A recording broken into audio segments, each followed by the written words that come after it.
말씀 예레미야 29장에 있는 말씀입니다. 예레미야 29장 4절에서 14절 말씀입니다.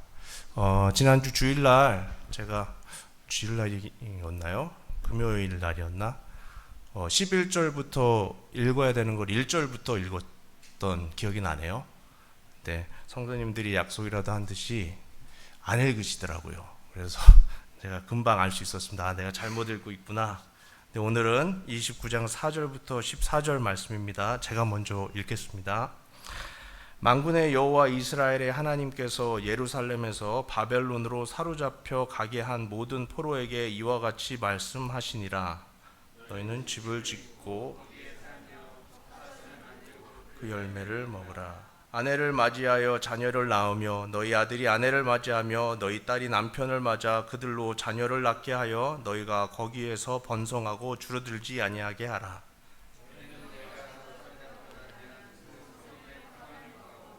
그리하여 그 성읍이 평안함으로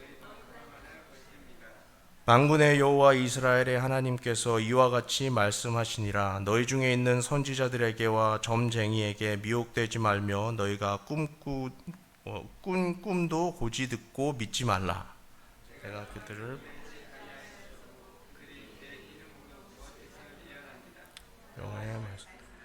여호와께서 이와 같이 말씀하시니라. 바벨론에서 70년이 차면 내가 너희를 돌보고 나의 선한 말을 너희에게 성취하여 너희를 이곳으로 돌아오게 하리라.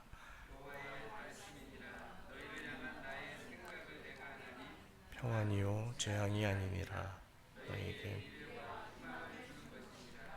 너희가 내게 부르짖으며 내게 와서 기도하면 내가 너희들의 기도를 들을 것이요 너희가 온 마음으로 나를 구하면 나를 만나리. 다 같이 읽겠습니다. 이것은 여호와의 말씀이니라. 나는 너희들을 만날 것이며 너희를 포로된 중에서 다시 돌아오게 하되 내가 쫓아 보내었던 나라들과 모든 곳에서 모아 사로잡혀 떠났던 그곳으로 돌아오게 하리라. 이것은 여호와의 말씀이니라. 아멘. 혹시 이런 생각을 하신 적이 있으신가 모르겠습니다.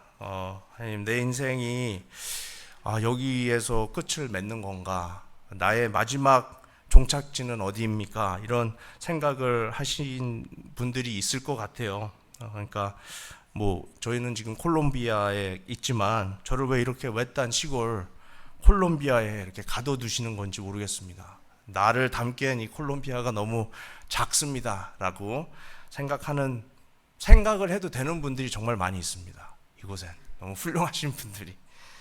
근데 어쩌면 이런 질문을 하루에도 한두 번씩 계속 할 때가 있는 것 같습니다. 혹시 내가 지금 빠져나가고는 싶은데 이 빠져나가고 싶은 이 자리가 오히려 하나님이 나를 고의적으로 심으신 자리라고 생각을 또 하게 되면 그때부터는 우리가 하나님께 다른 곳으로 보내달라고 하는 이 기도가 제대로 하는 기도인지 아닌지 그게 좀 이렇게 딱 잡히게 될 것 같습니다. 우리가 어떤 자리를 힘들어하고 벗어나고 싶어지고 이렇게 좀 떠나고 싶어지는 이유는 대개 그곳에 대해서 이제 실망이 많이 쌓이거나 자기가 계획했던 일이 지연이 된다거나 혹은 말로 설명하기 어려운 어떻게 갑자기 잘 가던 방향이 완전히 큰 전환을 겪게 될 때 우리는 떠나고 싶어 합니다. 그때 실패했다라는 느낌도 들 거고 그래서 오히려 더 불편한 자리가 되어집니다. 근데 만약에 그 모든 상황이 하나님이 우리가 꼭 겪어야 하는 감정과 그 상황이라면 하나님의 설계라면 이게 이야기가 완전히 180도 달라집니다. 진짜 저희들의 갈등은 언제 오느냐 하면 선과 악 사이에서 오는 것도 있겠지만 가장 많이 올 때는 바로 내 계획과 하나님의 뜻 사이에서 있을 때 그 굉장히 힘든 갈등이 있습니다. 게다가 내 계획이 악하지 않을 땐 더더욱 이 선과 내 선, 하나님의 선과 나의 선 중에 뭘 택해야 되는가, 이것 때문에 굉장히 많은 고민과 갈등이 있습니다. 그래서 어떤 날은 이런 기도를 하게 됩니다. 주님, 지금 도대체 나한테 왜 이렇게 힘든 일을 주십니까? 왜 이렇게 내가 결정할 수 없는 일들만 주십니까? 그러면서 주님, 지금 내 상황, 내 마음을 좀 이해하고 계시는지 잘 모르겠습니다라고 기도할 때가 있는데, 오늘 하나님께서 우리에게 응답하시길 원합니다. 오늘 하나님께서 지금 우리의 마음이 지금 내가 어디에 뿌리 내려야 되는지 모르겠습니다. 어디에 정착하고 정말 열심을 다해서 뭔가 하고 싶은데 이 자리는 아닌 것 같고 가시반석 같고 뭔가 불편해서 나의 모든 걸 주님 드리지 못하는 것 같습니다. 이런 고민을 하시는 분들이 있다면 오늘 이 말씀이 그분들에게 하나님이 주시는 말씀이라고 저는 믿습니다. 그래서 하나님이 주시는 평안은 폭풍이 지나간 다음에 고요함에서 오는 게 아니라 폭풍 한가운데서 누리게 되는 게 바로 하나님의 평안입니다. 그래서 하나님은 그 귀한 평안을 우리가 누릴 수 있게 하기를 너무 원하십니다.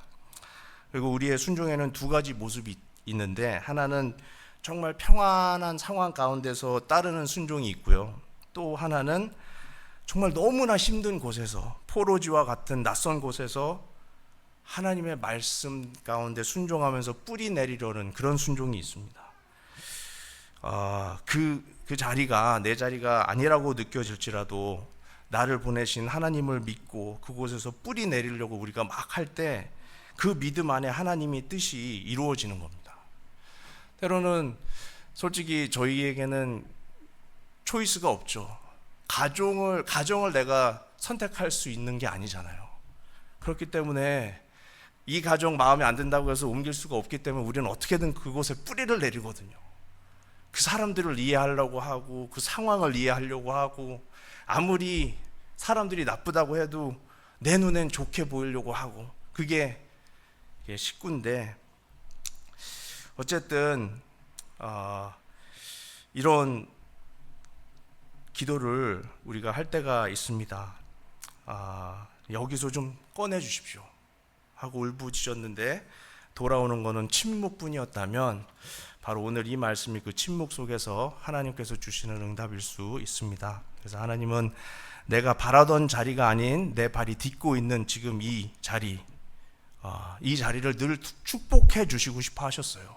근데 단지 우리 마음이 편치 않아서 하나님의 축복을 계속 막고 있었을 수도 있다라는 말입니다. 지금 여러분이 겨우 버티고만 있는 이 자리에서 하나님은 너무 일하고 싶어 하십니다. 오히려 바로 그 자리에서 가장 우리가 큰일이라고 생각했던 일을 정말 시작하고자 하는데, 우리 마음이 편치 않다는 이유로 우리는 일을 못할 때가 많이 있습니다. 아마 이 말씀을 통해서 이 자리가 바로 믿음의 뿌리를 내릴 수 있는 자리가 되길 원합니다. 그리고 하나님의 뜻이 시작되는 자리가 될 수 있기를 또 간절히 원하고 또 축복합니다.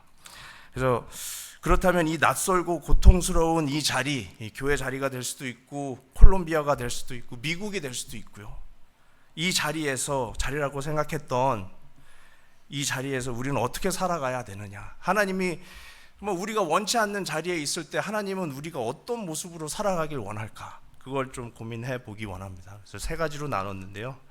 첫 번째입니다. 하나님은 그 힘들고 낯설고 고통스러운 자리처럼 느껴지는 그 심심한 자리에서 피하지 말고 뿌리 내리기를 원하십니다. 예레미야 29장 5절과 6절에 있는 말씀이죠. 너희는 집을 짓고 거기에서 살며 텃밭을 만들고 그 열매를 먹으라. 아내를 맞이하며 자녀를 낳으며 너희 아들이 아내를 맞이하며 너희 딸이 남편을 맞아 그들로 자녀를 낳게 하여 너희가 거기서 번성하고 줄어들지 아니하게 하라. 당시에 이 이스라엘 백성의 마음은 이미 예루살렘에 가 있었습니다. 본향, 쫓겨온 거거든요. 몸은 바벨론에 있지만 마음은 여전히 이 예루살렘을 그리면서 우린 언젠가 돌아간다, 그런 마음으로 계속 있었습니다. 짐도 안 푼 채 계속 언제든 떠날 준비만 하면서 하루하루를 보내고 있었습니다. 왜냐하면 거짓 선지자들도 2년만 참으면 이 모든 고통이 끝날 거다, 우린 고향으로 돌아갈 수 있다, 이러면서 거짓 예언을 했습니다. 그런데 이 거짓 예언에 사람들이 그 말을 더 믿고 그 말에 희망을 겁니다. 그 말에 목숨을 걸어요. 그러니까 짐도 풀지 않고 뭐든 열심히도 안 하고 그냥 하루하루 진짜 외줄타기 하듯 가고 있습니다. 근데 예레미야를 통해서 전해진 하나님의 말씀이 너무 틀린 거예요. 예레미야는 여기에서 머물러라, 여기 집을 짓고 씨를 뿌려야 되고 결혼하고 자녀를 낳고 번성하라고 말을 합니다. 마치 에덴 동산에 아담과 하와에게 했던 그 번성하라고 하는 것처럼 이 말씀은 잠깐 참고 머물라라는 말씀이 아니었습니다. 여기 이 말씀은 거기에 뿌리를 내리라는 하나님의 명령이 있습니다. 백성들이 그렇게 빠져나가고 싶어 했던 이 바벨론 이 땅이 이방인의 땅인데 이 사람들에겐 고통의 땅일 수도 있거든요. 근데 하나님은 그곳을 향해서 이렇게 말씀을 하십니다. 내가 너희를 그곳에 보낸 거고 그곳에서 내가 너희와 함께 할 것이다. 그러니까 하나님이 거기 있다는데 어디로 가겠습니까? 하나님은 단순히 고난을 허락하신 게 아니라 계획하신 자리로 우리를 이끄시는 분이십니다. 심판이 목적이 아니라 회복의 시작을 항상 초점에 두고 사역하시는 분이 우리 하나님이십니다. 믿음은 헬리콥터가 이제 이렇게 뜨지 않습니까? 그럼 헬리콥터가 이제 착륙을 하려면 가장 평평하고 가장 안전한 자리를 찾아서 착륙을 해야 됩니다. 근데 많은 그리스도인들이 믿음을 헬리콥터라고 생각할 때가 많은 것 같아요. 그래서 정말 안전하고 정말 우리 모든 식구가 편안히 할 수 있는 교회 아니면 곳에 장착해야지, 착지해야지, 이걸 마음에 항상 품고 그렇게 움직이는 것 같은데, 이 믿음은 어떻게 보면은 그 헬리콥터라기보다는 어떻게 말씀을 드려? 그러니까 번성해야 헬리콥터가 아니라 어떻게 말씀을 드려야 되지? 그러니까 씨앗, 헬리콥터가 아니라 씨앗이라고 말씀드려요. 딱딱하고 척박한 땅에 떨어져도 언젠가 깨지고 조용히 있게 되고 필요한 영양분이 조금씩 주어질 때 깊이 뿌리 내리는 그 씨앗이 저희 믿음이거든요. 저희 믿음은 헬리콥터가 아니라 씨앗입니다. 그렇기 때문에 어디든 뿌려지든 저희는 뿌리 내리려는 노력만 하면 돼요. 그리고 골라서 하나님이 이렇게 속까지 이렇게 팍 집어넣어 주셨을 땐 그만한 이유가 있다라는 겁니다.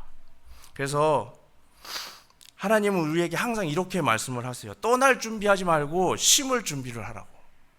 하루가 됐든 한 달이 됐든 3개월이 됐든 6개월이 됐든 우리가 어느 곳으로 보내지든 그곳에 일주일 있으면 일주일 동안 우리는 열심히 심겨지는 씨앗의 역할만 하면 된다라고 하나님은 말씀하고 계십니다. 하나님은 바벨론처럼 혼란스럽고 이렇게 더럽고 어두운 땅에서도 복음을 심기 원하시는 분이십니다. 대표적인 예가 홍콩에 아마 아실 거예요. 홍콩 영화에서도 많이 나와서 구룡채 성이라는 곳이 있습니다. 이제 지금은 없지만 여기 보시면 90년대부터 70년대까지 전 세계에서 가장 밀도가 높은 무법지대로 알려졌었던 곳이었습니다. 2만 명이 넘는 사람들이 딱 요만한 곳에 빼곡하게 뒤엉켜서 살아가고 있었는데, 거기 있었던 건물들은 허가도 받을 수도 없고 경찰들도 잘 들어가지 않습니다. 근데 거기 속에 이렇게 중심부에 가면 그 삼합회라고 하는 그 조직이 너무 꽉 잡고 있어서 정말 마약과 매춘과 도박 같은 것들도 거의 그래서 경찰도 그곳에는 절대 들어가지 않으려고 하는, 홍콩의 지옥이라고까지 불릴 정도로 굉장히 악명이 높았던 곳인데, 바로 이런 그 한가운데 하나님의 부르심에 순종한 한 여성이 들어갑니다. 이 20대에 제키 플린조 선교사였습니다. 많은 사람들이 그 사람이 이제 이렇게 딱 들어갔을 때 며칠 되지 않아서 무슨 큰 일 당하고 도망갈 거다 생각했는데, 이분이 거기 들어가서 뿌리를 내립니다. 그러면서 마약에 중독된 청년들 위해서 기도하고 여기저기 다니면서 너무 잘 골라진 흙이 많이 보였대요. 그래서 자기는 그냥 씨앗의 역할만 했대요. 그러니까 사람들이 울면서 복음을 접하고 그 가운데에서 거의 이건 특공대 아닙니까? 그곳에 침투해서 거기서 정말 아름다운 생명의 뿌리, 생명의 그 열매를 맺기 시작합니다. 그래서 사람들이 기적을 체험하고 변화되고 지금은 이제 없죠. 사람들이 마약을 끊고 모든 게 다 작은 공간에서 예배가 시작되고 하면서 94년도에 완전히 철거가 됐습니다. 그래서 지금은 그 공원이 생겼다라고 합니다. 아름다운 공간이 세워져 있어요. 그래서 그렇게 힘들었던 무서웠던 그곳이 가족들이 산책하고 아이들이 웃고 뛰놀 수 있는 평화의 공간으로 바뀐 겁니다. 우리는 때때로 이런 생각에 빠질 때가 많이 있는 것 같아요. 내가 여기서 뭘 할 수 있을까? 이 자리에서 무슨 변화가 있을 수 있을까? 내가 뭘 한다고 그 변화를 볼 수나 있을까? 근데 하나님은 어두움 가운데 뿌리 내린 한 사람의 믿음을 통해서 한 도시의 운명을 바꿨습니다. 완전히 철거를 시켜버렸어요. 그리고 공원으로 만들어버렸습니다. 이게 이 사람이 변화되는 건 어떤 프로그램으로 만들어지는 게 아니라 어떤 한 사람의 눈물과 기도와 순종이 그 변화를 이루는 것 같아요. 혹시 지금 우리가 있는 이 자리가 본 것처럼 구령성체 같은 곳처럼 느껴지시는 분이 있을까요? 너무 복잡하고 하나도 안 변화될 것 같고 소망이 정말 없어 보이는 것 같이 내 집이 그렇게 보일 수도 있고 내 앞집이 그렇게 보일 수도 있고 이 지역이 그렇게 보일 수도 내 삶이 그렇게 보일 수도 있거든요. 그러면 이거 하나만 좀 기억하셨으면 좋겠습니다. 하나님은 잿더미 위에 새 집을 지으시는데 거의 넘버원이세요. 지옥 같던 그 골목을 에덴으로 바꾸시는 분이 바로 하나님이십니다. 그리고 오늘도 여러분 우리들의 믿음을 통해서 하나님은 새 일을 정말 금방이라도 지금 당장이라도 시작할 수 있습니다. 그러니까 성도님들께 원하는 건 우리가 도망치지 않으면 되는 것 같아요. 하나님은 지금도 여러분을 바벨론에 심고 계시잖아요. 이 미국 땅에. 왜냐하면 이 자리가 바로 하나님의 회복의 시작될 자리이기 때문에 구령성체가 바뀌었듯이 우리의 가정도 바뀔 수 있고 직장도 바뀔 거고 우리의 관계도 많은 부분에서 바뀔 겁니다. 우리의 영혼이 바뀐 것처럼 주위에 있는 사람들의 영혼도 우리가 뿌리 내리기 시작하면 정말 바뀔 수 있습니다. 그리고 이 뿌리 내리는 이 시작점은 바로 우리의 순종입니다. 저는 우리 모두가 지금부터 심어 내려가면 정말 단단한 뿌리를 내릴 수 있을 거라고 봅니다. 하나님은 장소가 바뀌길 바라는 분이 아니라 우리의 마음이 순종하기를 바라시는 분이거든요. 내가 이곳에 1년을 있든 3개월만 있든 단 하루를 머물들 간에 하나님은 말씀을 하십니다. 이 자리를 외면하지 말고 이곳에서 사는 사람처럼 복음을 심어라. 섬김으로 심든 도와줌으로 심든 칭찬으로 심든 혹시 자리를 떠나고 싶어서 기도하신 적 있으신가요? 아마 제 와이프는 많이 있을 겁니다. 제가 맨날 시골만 다녀서 시골 자체를 되게 싫어해요. 그런데 하나님께서 오늘 이렇게 말씀하십니다. 가지 마라. 바로 있는 그 자리에 뿌리 내려라. 거기서 건축하고 거기서 복음을 심고. 왜냐하면 복음은 편안한 땅에서 시작되지가 않거든요. 편안한 곳은 복음에게 있어서는 돌이 심겨져 있는 땅입니다. 복음은 딱딱하고 거칠고 외면받은 곳 같은 곳에서 더 깊게 자라는 힘이 있더라고요. 예수님도 그러셨습니다. 나사렛에서 자라셨고 사람들은 거기서 무슨 선한 것이 나사렛에서 나겠냐고 막 손가락질하면서 조롱할 정도로. 근데 주님은 그 고난을 피하지 않으셨어요. 더 좋은 곳에서 태어나야겠습니다. 더 좋은 가정에서 태어나야겠습니다도 아니고 도망치지 않으시고 정말 고통 가운데서 자신을 심으셨습니다. 그래서 부활이 가능했던 겁니다. 성도 여러분, 떠나고 싶은 이 자리, 바로 이 자리에 우리는 복음의 씨를 심어야 됩니다. 그 힘으로 우리의 복음의 씨를 심기 시작하면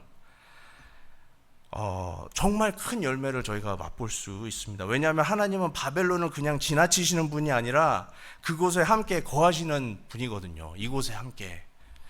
그리고 무너진 자리에서 다시 꽃을 피울 수 있는 분이시기 때문에 저희는 그냥 순종하는 마음으로 그러면 내가 여기서 이제 좀 뿌리 내리고 오랫동안 살 사람처럼 열심히 노력하겠습니다. 이렇게 하면 정말 하나님은 축복해 주시는, 또 더해 주시는 분이십니다. 우리가 머무는 자리에 뿌리 내리길 원하실 뿐만 아니라 하나님은 우리를 통해, 우리의 그런 행동을 통해서 더 축복하기 원하십니다. 그래서 머무르기만 해도 힘든 그 땅을 향해서 성읍의 평안을 구하라, 이런 또 다른 말씀을 주시는데, 그러면 하나님은 왜 어떻게 그 땅을 축복하라고 하시는 걸까? 두 번째로 저희는 이 말을 나누고자 합니다. 축복할 수 없는 땅을 축복하면서 살라고 합니다. 하나님께서 예레미야 29장 7절에 이런 말씀을 하셨습니다. 너희는 내가 사로잡혀 가게 한 그 성읍의 평안을 구하고 그를 위하여 여호와께 기도하라. 이는 그 성읍이 평안함으로 너희도 평안할 것임이니라.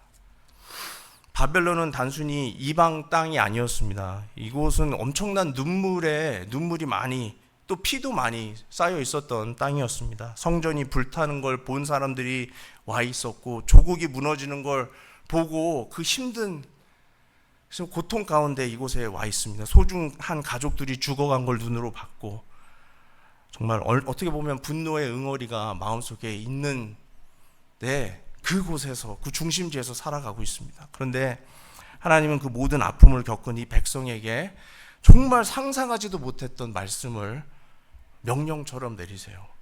이 성읍 평안을 구하라고. 이 성읍이 평안해야 너희도 평안할 거라고. 갑자기 기도를 하라고 합니다. 이건 인간적으로 정말 어떻게 보면 받아들이기 힘든 거 아닌가요? 원수 같은 땅에 중간에 서서 저주를 해야 되는데 축복을 빌라고 한다는 것.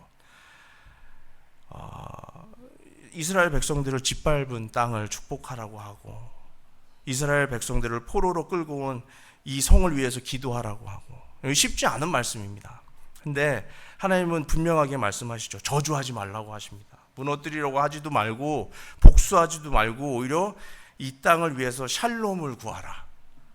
이게 인간적인 전략이라고 보긴 좀 힘들어요. 어떻게 보면 반전 아닌가요? 영적인 반전. 이스라엘은 모든 것을 다 잃었습니다.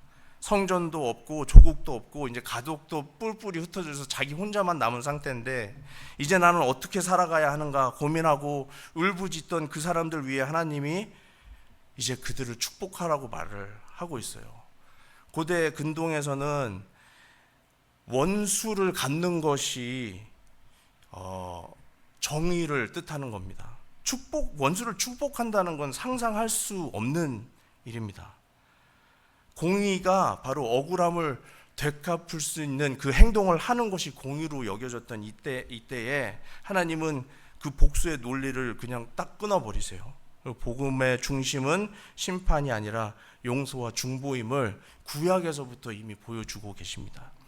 십자가 위에서 예수님은 자신을 못 박은 사람들을 향해서 이렇게 기도합니다. 아버지, 저들을 용서하여 주시옵소서.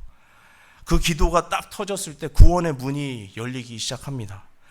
스테반 집사님도 마찬가지였습니다. 돌에 맞아서 숨이 끊어지기 직전에 이렇게 외쳤어요. 이 죄를 저들에게 돌리지 마옵소서.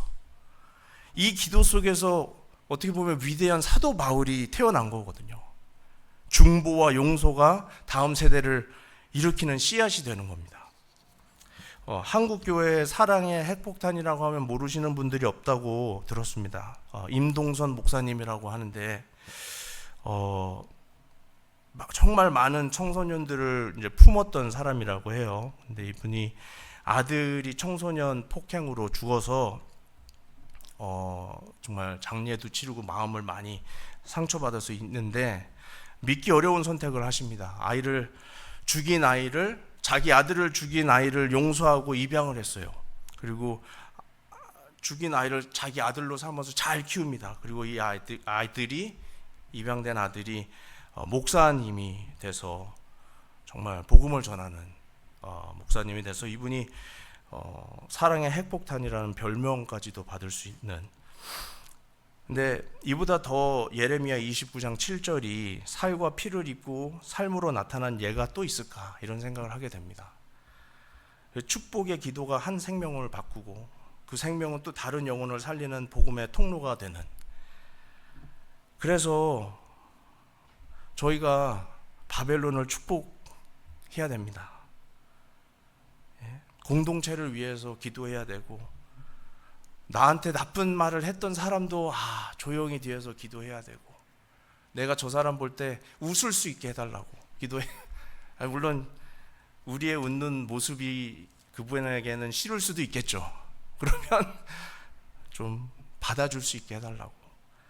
기적은 중보에서 시작된다고 합니다. 회복은 용서에서 시작되고, 자유는 축복의 기도에서 시작됩니다. 하나님은 지금 우리에게 말씀을 하고 계십니다. 너를 힘들게 하는 그 직장을 위해서 기도해라. 아니면 너를 쓰러뜨린 그 사람을 위해서 중보해라. 너를 배신한 그 사람을 축복해라. 왜냐하면 그 사람들이 회복될 때 우리도 회복되기 때문에, 그 사람들이 제대로 돼야 우리가 그때야 비로소 제대로 되거든요. 우리의 마음이. 이게 약함이 아니라 하나님의 싸우는 방식입니다. 용서를 위한 기도는 그 자체로 복음의 권세를 드러내는 무기입니다. 바벨론을 축복하는 것, 그건 우리가 다시 다스리는 자리로 돌아오는 모습이에요. 하나님 나라의 질서를 회복하는 게 우리가 용서함으로 그게 시작의 단계로 되는. 그러니까 오늘 이 말씀 앞에 서길 원합니다. 용서하시고 중보하시고 축복할 수 있는 분들이 됐으면 좋겠습니다. 그게 용서받기에 합당한 사람이 아닌 용서받으면 안 되는 사람에게도 우리만큼은 용서할 수 있는, 무너진 관계, 그 골짜기, 상처의 자리가 그럴 때 부활의 첫 현장이 될 수 있습니다. 우리의 용서를 통해서. 우리가 기적을 원하잖아요. 하지만 기적은 중보에서 시작된다고 했거든요. 기적은 용서에서 시작이 되고, 기적은 축복에서 시작이 됩니다. 어쩌면 하나님께서 아직 여러분을 이 자리에 남겨두신 이유는 여러분을 잊은 게 아니라 이 놀라운 사명을 여러분께 맡기기 위해서일 수도 있지 않을까. 다 이유가 있잖아요.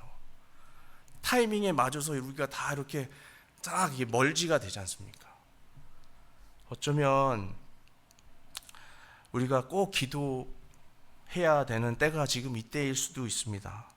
저희는 바벨론이 무너지는 날을 기다리는 게 아니라 바벨론이 회복되는 날을 위해서 기도해야 되는 거였어요. 그렇죠? 그래서 더 바쁘게 원수를 위한 기도에서 하나님은 우리의 자유를 시작하십니다. 그래서 이쯤 되면 우리는 다시 이렇게 묻게 됩니다. 하나님, 왜 이런 말씀을 저에게 하십니까?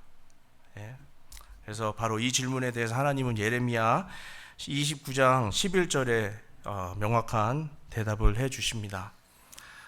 뭐라고 나와 있냐면 29장 11절, 여호와의 말씀이니라. 너희를 향한 나의 생각을 내가 하나니 평안이요 재앙이 아니니라. 너희에게 미래와 희망을 주는 것이니라. 그래서 세 번째는 하나님의 생각은 우리의 생각보다 훨씬 크다, 이겁니다. 요즘 방금 저희 예레미야 29장 11절, 아니면 요한복음 3장 16절, 여러 가지 구절들이 굉장히 익숙해집니다. 왜냐하면 다이어리나 머그컵에도 막 이렇게 해서 선물로도 많이 주고, 핸드폰 케이스에도 성경 말씀은 항상 한두 개씩은 나와 있고, 화면에도 나오고, 심지어는 하이웨이에 가다 보면 교회에서 돈을 들여서 이렇게 세울 때도 있잖아요. 성경 말씀이. 그만큼 우리가 좋아하는 말씀들을 이렇게 많이 세워둡니다. 하지만 이 말씀은 단순한 일상 속의 위로나 힘든 하루를 버티기 위한 좋은 문구가 아니고, 하나님의 말씀은 폐허 위에 정말 모든 소망과 희망이 없는 그 자리에 주신 엄청난 약속의 희망의 약속이거든요. 무너진 예루살렘 한복판에서 선포된 하나님의 선언이 귀한 하나님의 말씀입니다. 잖아요.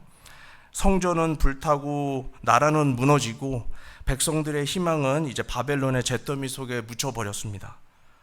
그 절망 가운데 하나님이 이렇게 말씀하시죠. 너희가 아는 게 아니다.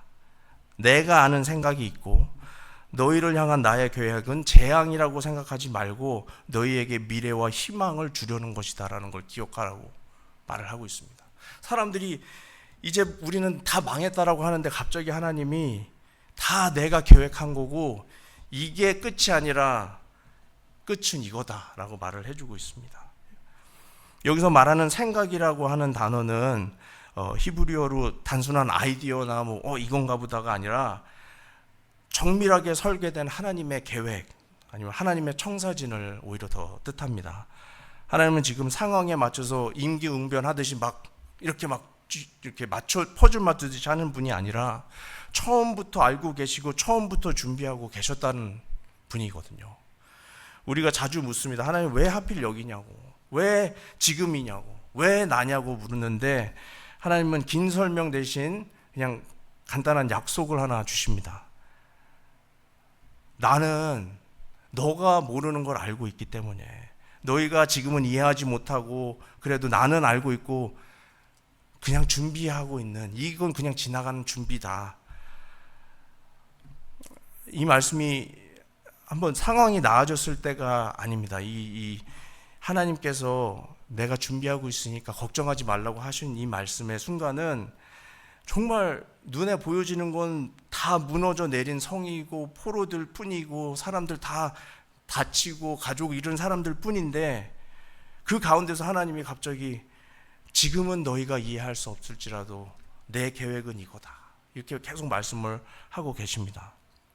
그러면서 지금도 내 계획을 너희를 통해서 이 아픈 시간을 통해서도 이루고 있다라고 말씀을 하십니다. 우리는 지금 눈앞에 죄만 보일 수가 있어요. 기도해도 응답이 없는 것 같고 말씀을 읽어도 여전히 어려움은 그대로 보이고 그런데 하나님은 그 죄 가운데에서 이미 건축된 그림을 보고 계십니다. 우리는 왜 이렇게 지연될까? 왜 이렇게 느릴까라고 느끼는데 하나님은 그걸 지연이라고 말하지 않고 준비라고 말씀을 하시고 계세요. 우리는 탈출구를 찾고 있지만 하나님은 그 탈출구가 아니라 어떤 결과를 만들어내고 계시는 중이십니다.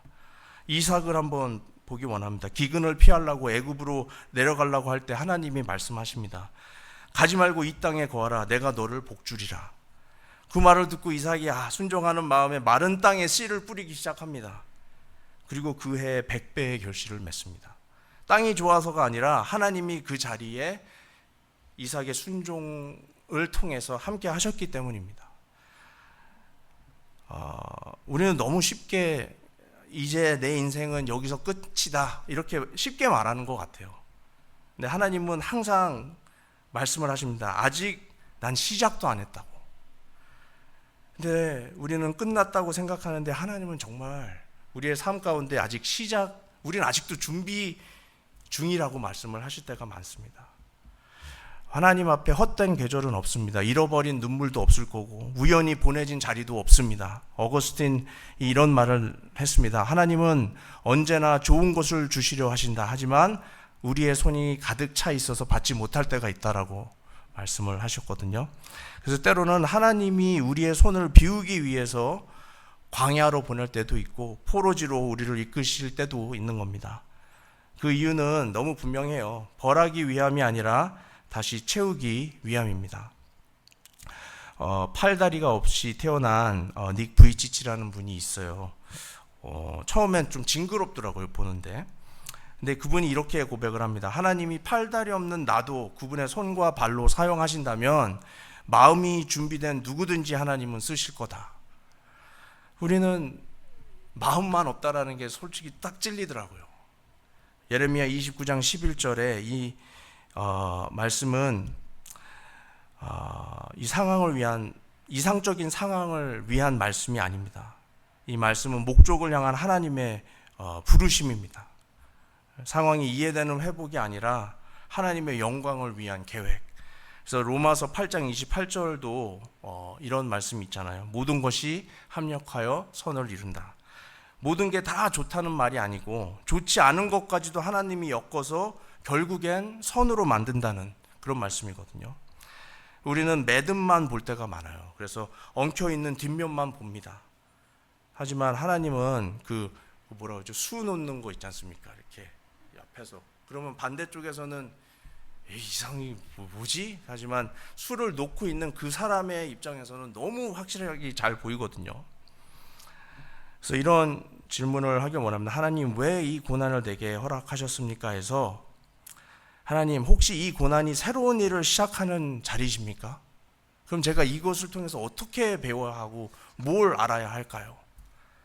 하나님은 우리가 그 계획을 다 이해하길 바라지 않으십니다. 그 계획을 세우신 분, 하나님을 신뢰하기를 원하시죠.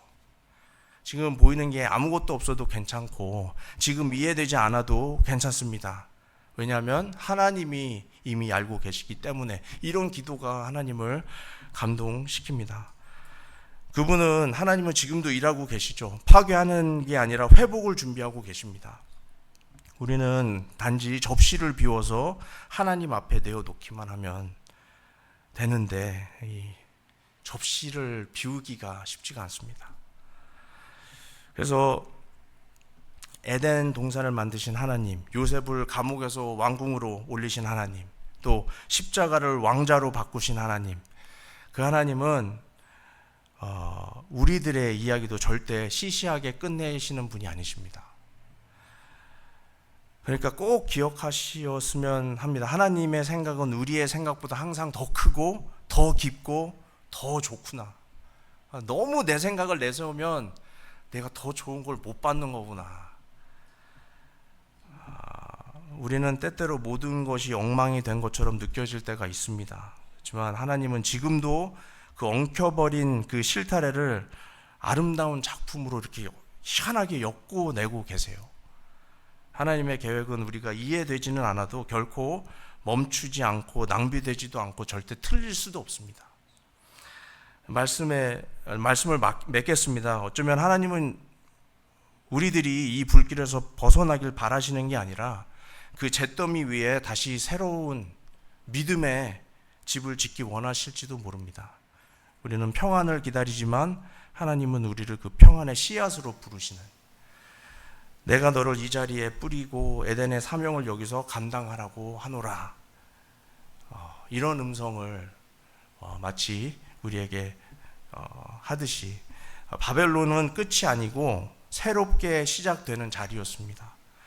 그러니까 여러분, 우리 성도님들 무너뜨린 그 자리를 축복하면 됩니다.